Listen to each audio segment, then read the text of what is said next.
వైకుంఠ ఏకాదశి సందర్భంగా తెలంగాణ వ్యాప్తంగా ఆలయాలు భక్తులతో కిటకిటలాడుతున్నాయి. ముక్కోటి ఏకాదశిని పురస్కరించుకుని రాష్ట్రంలోని ప్రధాన విష్ణు ఆలయాల్లో ఉత్తర ద్వార దర్శనాలు కొనసాగుతున్నాయి. తెల్లవారుజాము నుంచే భక్తులు భారీగా తరలివచ్చారు. యాదాద్రి, భద్రాచలం, నల్గొండ, రామాలయం, శ్రీరామచంద్రస్వామి ఆలయం సహా అన్ని ప్రధాన దేవాలయాల్లో ప్రత్యేక పూజలు ఘనంగా జరుగుతున్నాయి.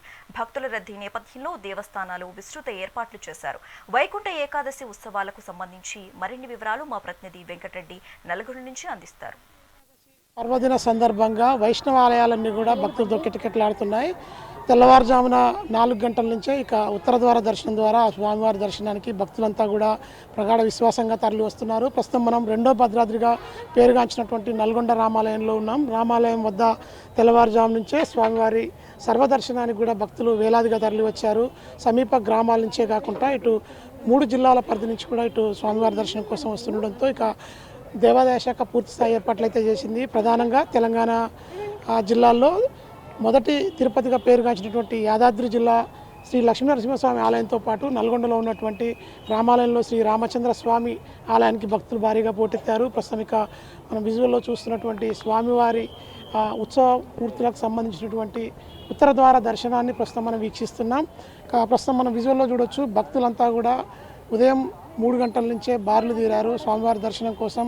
ఇక భక్తి శ్రద్ధలతో కూడా ప్రత్యేక పూజలు నడుమ ఇక దేవాదాయ శాఖ చేపట్టినటువంటి ఏర్పాట్లలో స్వామివారిని దర్శించుకుంటున్న పరిస్థితి అయితే ఉంది. ప్రస్తుతం ఇక ఉదయం 7:51 30వ తేదీ అంటే ఈరోజు ఉదయం 7:51 ముక్కోటి ఏకాదశి గడియలు ప్రారంభమయ్యాయి.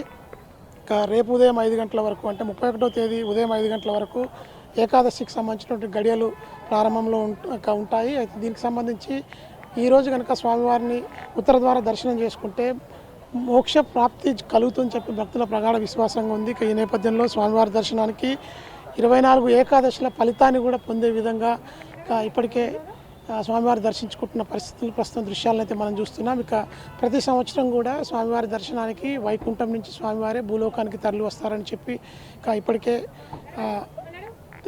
నేపథ్యంలోనే దానికి సంబంధించి కూడా భక్తులంతా తమ పూర్తి భక్తి విశ్వాసాలతో స్వామివారిని దర్శించుకొని మోక్ష ప్రాప్తికి ఇక ఓవైపుకు స్వామివారి దర్శనానికి బారులు తీరిన పరిస్థితి అయితే ఉంది.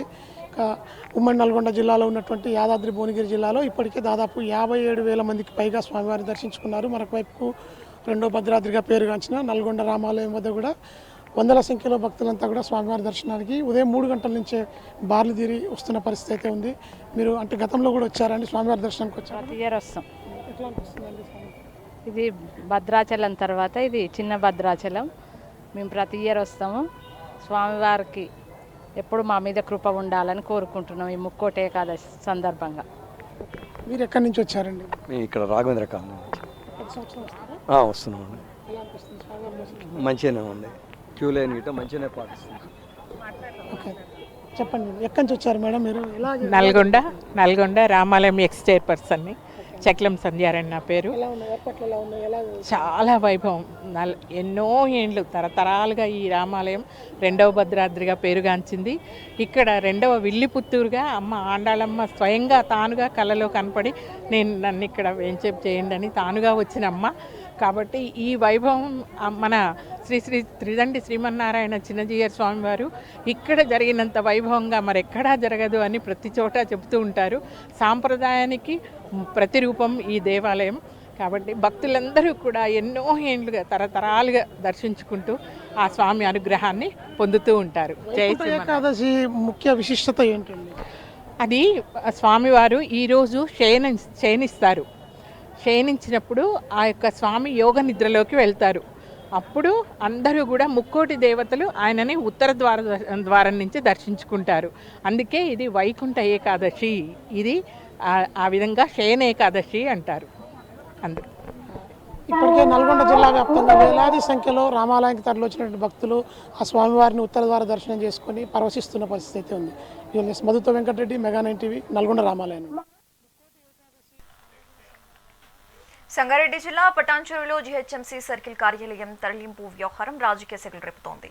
ఉన్నపలంగా కార్యాలయాన్ని తెల్లాపూర్కు మార్చడంపై పటాన్చెరు కార్పొరేటర్ మెట్టు కుమార్ యాదవ్ తీవ్ర స్థాయిలో మండిపడ్డారు. అధికారుల తీరు ఊర్లో దొంగలు పడ్డ చందంగా ఉందని, తెల్లవారుజామునే సామాగ్రిని తరలించడం ఏంటని ప్రశ్నించారు.